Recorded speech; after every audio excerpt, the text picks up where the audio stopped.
Hello. അപ്പോൾ സൗദാഗീഷിൻ്റെ പുതിയൊരു വീഡിയോയിലേക്ക് എല്ലാവർക്കും സ്വാഗതം. അപ്പോൾ നമ്മളിന്ന് ചെയ്യാൻ പോകുന്നത് എന്തെന്ന് വെച്ചാൽ കുട്ടികൾക്കൊക്കെ ഇഷ്ടപ്പെട്ട മാഷ്മെല്ലോ ആണ്. അത് നമ്മൾ വീട്ടിൽ എങ്ങനെ ഉണ്ടാക്കാമെന്നൊക്കെ വളരെ സിമ്പിളാണ്. നമുക്കത് എങ്ങനെയാണ് ഉണ്ടാക്കാൻ നോക്കാം കേട്ടോ. അപ്പോൾ ഞാൻ ഇതേപോലെ ഒരു ജെലാറ്റിൻ വാങ്ങിയിട്ടുണ്ട്. നമുക്കിവിടെ ഹൈപ്പർ മാർക്കറ്റിൽ സൂപ്പർ മാർക്കറ്റിലൊക്കെ കിട്ടും. അതിൻ്റെ ഉള്ളിലൊരു പൊടിയാണ് കേട്ടോ, ജെലാറ്റിൻ്റെ പൊടിയാണ്. അത് നമ്മളൊരു 2 ടേബിൾ സ്പൂണോളം എടുത്തിട്ടുണ്ട്. ടീസ്പൂണല്ല, ടേബിൾ സ്പൂണാണ്. അതിനുശേഷം നമുക്കത് ഒരു ഇളം ചൂടുവെള്ളത്തിൽ ഇത് കുതിർത്ത് വെക്കണം കേട്ടോ. ഒരുപാട് ചൂട് വേണ്ട, എൻ്റെ നല്ല ചൂടായിരുന്നു, പക്ഷേ ഒരുപാട് ചൂട് വേണ്ട. ഒരു ഇളം ചൂടുവെള്ളത്തിൽ നമുക്ക് ഇതേപോലെ മിക്സ് ചെയ്തിട്ട് സ്പൂണും കൊണ്ടൊന്ന് ഇളക്കി കൊടുത്തിട്ട് അതൊന്ന് മാറ്റി വയ്ക്കാം കേട്ടോ. അധിക സമയമൊന്നും വേണ്ട, ഒരു 10-15 മിനിറ്റ് മാറ്റി വെച്ചാൽ മതി. അതിനുശേഷം നമുക്കൊരു വെള്ളമൊന്നും ഇല്ലാത്തൊരു ഡ്രൈ ആയിട്ടുള്ള മിക്സിൻ്റെ ജാർ, ചെറിയ ജാർ എടുത്താൽ മതി കേട്ടോ. അതിലേക്ക് നമുക്ക് ഒരു 1/4 കപ്പോളം കോൺഫ്ലവർ ഇട്ട് കൊടുക്കണേ. അതേ അളവ് തന്നെ നമ്മൾ ഏത് കപ്പിലാണോ അളന്നത് കോൺഫ്ലവർ, അതേ കപ്പിൽ തന്നെ നമുക്ക് സെയിം ആയിട്ട് പഞ്ചസാരയും കൂടെ ഇട്ട് കൊടുക്കാം. ഇങ്ങനെ അളവ് കപ്പൊന്നും വേണമെന്നില്ല, നമ്മൾ ഏത് കപ്പിലാണ് എടുക്കുന്നത് വെച്ചാൽ അതേ അളവിൽ പൊടിച്ചെടുത്താൽ മതി കേട്ടോ. നമുക്ക് കുറച്ച് പൊടി അതിന് ആവശ്യമുണ്ട്, നന്നായിട്ട് പൊടിഞ്ഞ് കിട്ടണം. ഇനി എന്തെങ്കിലും പഞ്ചസാരൻ്റെ തരി എന്തെങ്കിലും ഉണ്ടെങ്കിൽ അത് നൈസായിട്ട് നമുക്ക് ഒരു അരിപ്പയിൽ അരിച്ചെടുക്കണം. അത്ര സ്മൂത്ത് പൊടിയാണ് നമുക്ക് ആവശ്യമുള്ളത്. നന്നായിട്ട് പൊടിച്ചെടുത്തിട്ടുണ്ടല്ലേ, വളരെ നൈസ് പൊടിയായിട്ട് കിട്ടിയിട്ടുണ്ട് കേട്ടോ നമുക്കിത്. ഇനി നമുക്ക് മാഷ്മെല്ലോ നമുക്ക് സെറ്റാക്കാൻ വേണ്ടിയിട്ട് ഒരു ട്രേ എടുക്കാം. അപ്പോൾ ഇങ്ങനത്തെ ട്രേ ആവണമെന്നില്ല, സ്റ്റീലിൻ്റെ നമ്മുടെ വട്ടപാത്രമോ ചോറ്റോ അങ്ങനെ എന്ത് പാത്രം നമ്മുടെ കയ്യിൽ എന്താ ഉള്ള ആ പാത്രം എടുത്താൽ മതിയേ. അതിലേക്ക് നമുക്ക് ആദ്യം കുറച്ച് ഓയിൽ, ഒരുപാട് ഓയിൽ വേണ്ട, ഞാനിതൊന്ന് കുറച്ച് ഓയിൽ എടുത്ത് മാറ്റി കുറച്ചൊന്നും തടവി കൊടുത്താൽ മതി കേട്ടോ. അതിനുശേഷം നമ്മൾ മിക്സിയിൽ പൊടിച്ച് വെച്ചില്ലേ, ആ പൊടികൾ ഈ ട്രേയിൻ്റെ എല്ലാ ഭാഗത്തും ആകുന്ന വിധം നമുക്ക് കൊട്ടി കൊടുക്കാം. സത്യം പറഞ്ഞാൽ ഇതിൻ്റെ പേര് ആദ്യം മാഷ്മെല്ലോ ആണെന്ന് ആർക്കും അറിയണ്ടായിരുന്നില്ല കേട്ടോ. കുട്ടികളൊക്കെ പറഞ്ഞിരുന്നത് 8 കാലി മുട്ട എന്നാണ് പറഞ്ഞിരുന്നത്. വളരെ 8 കാലി മുട്ട ഇതേപോലെ സോഫ്റ്റ് ആയിരിക്കുമല്ലോ, അതേ റൗണ്ടിലാണ് ആദ്യം ആ മുട്ടായി കിട്ടിയിട്ടുണ്ടായിരുന്നത്. അപ്പോൾ നമുക്ക് ട്രേ ഒക്കെ സെറ്റാക്കി ഇവിടെ മാറ്റി വയ്ക്കാം. അതിനുശേഷം നമുക്ക് പാൻ ചൂടാക്കിയിട്ട് അതിലോട്ട് ഒരു കപ്പ് പഞ്ചസാര കേട്ടോ, 1 കപ്പ് പഞ്ചസാര അതേ കപ്പ് തന്നെ എടുത്താലും മതി, അല്ലാന്നുണ്ടെങ്കിൽ ഒരു 1/2 കപ്പ് വെള്ളം, നമ്മൾ ഏത് പാത്രത്തിലാണോ പഞ്ചസാര എടുത്തത് അതിൻ്റെ പകുതി വെള്ളം ഒഴിച്ചു കൊടുക്കുക. ഇത് നന്നായിട്ട് ഇളക്കുക. ഇളക്കിയ ശേഷം കുറച്ച് നേരം നമുക്ക് ഒരു 5-6 മിനിറ്റോളം നമുക്ക് അടുപ്പത്ത് തന്നെ നിന്നിട്ട് അത് ഇളക്കി കൊടുത്തുകൊണ്ടേ ഇരിക്കണം.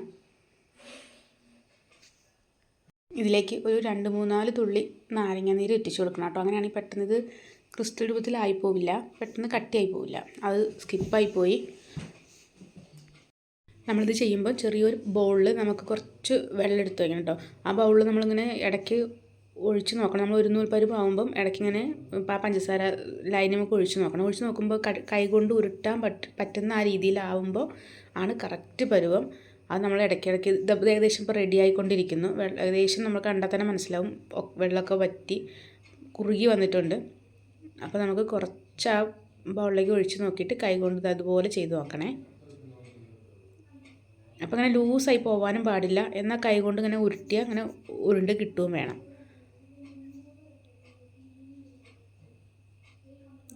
കണ്ടില്ലേ, ഈ ഒരു പരുവത്തിൽ ആയി കിട്ടുമ്പോൾ നമുക്ക് നമ്മൾ ആ കലക്കി വെച്ചില്ലേ ജെലാറ്റിൻ, അത് ഇതിലോട്ട് ഒഴിച്ചു കൊടുക്കാം കേട്ടോ.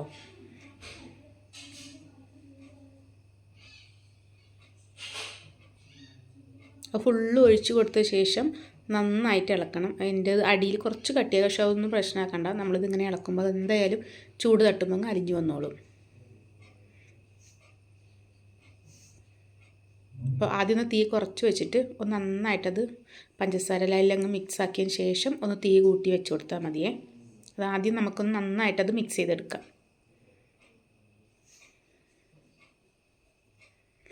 ഇത് തണുത്ത് കഴിഞ്ഞാൽ പെട്ടെന്ന് കട്ടയായി പോവും, അതുകൊണ്ട് നമ്മൾ ഈ സമയത്ത് നന്നായിട്ട് ശ്രദ്ധിച്ച് ചെയ്യണം കേട്ടോ. കാരണം ഇത് നന്നായിട്ട് ഇളക്കി കൊടുത്തുകൊണ്ടിട്ട് ഒന്ന് തീ കൂട്ടി വെച്ച് കൊടുക്കാം. അത് ഒരു 1-2 മിനിറ്റോളം നമുക്ക് മാത്രം തീ കൂട്ടി വെച്ചാൽ മതി. അപ്പോഴേക്കും പിന്നീട് നമുക്കത് തീ അങ്ങ് ഓഫ് ചെയ്യാം കേട്ടോ. അപ്പോൾ തീയനെ ഓഫ് ചെയ്തു. അപ്പോഴും കണ്ടില്ലേ ആ തിളച്ച് വന്ന പതവന്നൊക്കെ മാറിയിട്ടുണ്ട്. ഇനി ഒന്ന് ചൂടാറിയ ശേഷം ജസ്റ്റ് ഒന്ന് അറിയാൽ മതി. ആ ബാക്കിയുള്ള ചൂടോടെ തന്നെ നമുക്ക് വേറൊരു പാത്രത്തിലേക്ക് മാറ്റാം. ചൂട് പറ്റാറാൻ നിൽക്കരുത്, പെട്ടെന്ന് കട്ടിയാവും പോട്ടോ. ആവി പറക്കുന്ന കണ്ടില്ലേ, നല്ല ചൂടുണ്ട്, ജസ്റ്റ് ഒന്ന് ചൂടാറിയിട്ടേ ഉള്ളൂ. ഇനി നമുക്കിത് നന്നായിട്ട് ബീറ്റ് ചെയ്തിട്ടെടുക്കണം. ബീറ്റർ എന്തായാലും നിർബന്ധമാണ്. പിന്നെ നമ്മുടെ മേലേക്കൊന്നും തെറിക്കില്ല. നല്ല ചൂടുണ്ടെങ്കിലും നല്ല തിക്ക് ഗ്രേവി പോലെ നിൽക്കുന്നതുകൊണ്ട് നമ്മുടെ മേലേക്ക് തെറിക്കൊന്നുമില്ല. നന്നായിട്ട് ബീറ്റ് ചെയ്തുകൊണ്ടേ ഇരിക്കണം. ഒരു 6-7 മിനിറ്റ് എന്തായാലും നമ്മൾ ഓഫാക്കാതെ ബീറ്റ് ചെയ്യുക തന്നെ വേണം.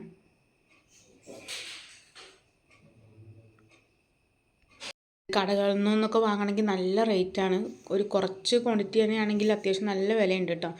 നമുക്ക് ആ ജെലാറ്റിൻ്റെ വില മാത്രമേ വരുള്ളൂ. അതൊരു പാക്കറ്റിന് എന്തോ 90 രൂപ എന്തോ ആണ്. പക്ഷേ എന്നാലും നമുക്ക് സിമ്പിളായിട്ട് വീട്ടിൽ തന്നെ കുട്ടികൾക്ക് എപ്പോഴേലൊക്കെ ഇതേപോലെ ചെയ്ത് കൊടുക്കാം. ഒരുപാട് കളറൊന്നും ചേർക്കാതെ അങ്ങനെ നമുക്ക് ചെയ്ത് കൊടുക്കാവുന്നതേ ഉള്ളൂ. അപ്പോൾ എല്ലാവരും ഇത് ട്രൈ ചെയ്യണം കേട്ടോ.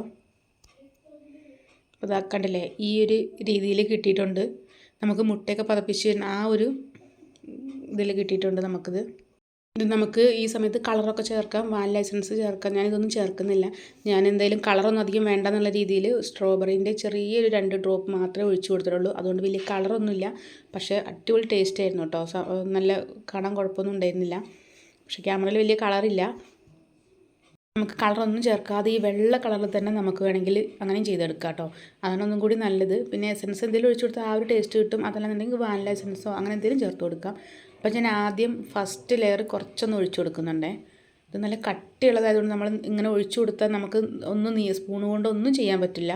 അതിങ്ങനെ സ്പൂണിലൊക്കെ ഒട്ടിപ്പിടിക്കും. അപ്പോൾ സ്പൂണിൻ്റെ അടിവശം നമുക്ക് എണ്ണ എന്തെങ്കിലും തൂത്തിട്ട് അതൊന്ന് തടവി കൊടുത്താൽ മതി.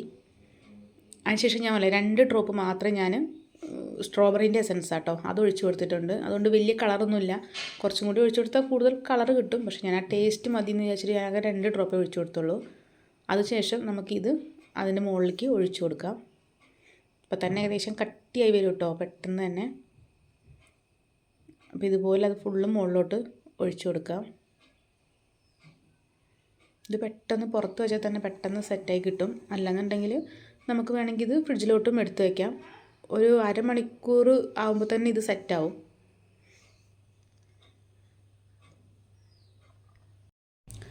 ഏകദേശം എല്ലാം ഒഴിച്ചു കൊടുത്തിട്ടുണ്ട്. നമുക്ക് ഒന്ന് ലെവൽ ചെയ്യണമെങ്കിൽ സ്പൂണിൻ്റെ ബാക്കിൽ കുറച്ച് ഓയിൽ എന്തെങ്കിലും തടവിയിട്ട് റെഡി ആക്കി കൊടുക്കാം. പക്ഷേ നമ്മൾ ഒരിക്കലും വെളിച്ചെണ്ണ ഉപയോഗിക്കരുത് കേട്ടോ. സൺഫ്ലവർ ഓയിലോ സ്മെല്ലില്ലാത്ത വേറെ എന്ത് ഓയിൽ ഉപയോഗിച്ചാലും വെളിച്ചെണ്ണ ഉപയോഗിക്കരുത്. അതൊരു വേറൊരു സ്മെല്ല് വരും. അപ്പോൾ നമുക്കതൊക്കെ ഏകദേശം റെഡി ആയിട്ടുണ്ട്. അപ്പോൾ നമുക്ക് ഇനി ഞാനത് എന്തായാലും കുറച്ച് പൊടിയും കൂടെ വിതറിയിട്ട് ഫ്രിഡ്ജിൽ വെച്ചിട്ടാണ് സെറ്റാക്കി എടുത്തത്. അപ്പോൾ നമുക്കിതിൻ്റെ മുകളിൽ നന്നായിട്ട് ആ പിന്നെ പഞ്ചസാരേൻ്റെയും ആ കോൺഫ്ലവറിൻ്റെ മിക്സില്ലേ അത് ഇതിൻ്റെ മുകളിലോട്ട് ഇട്ട് കൊടുക്കണേ.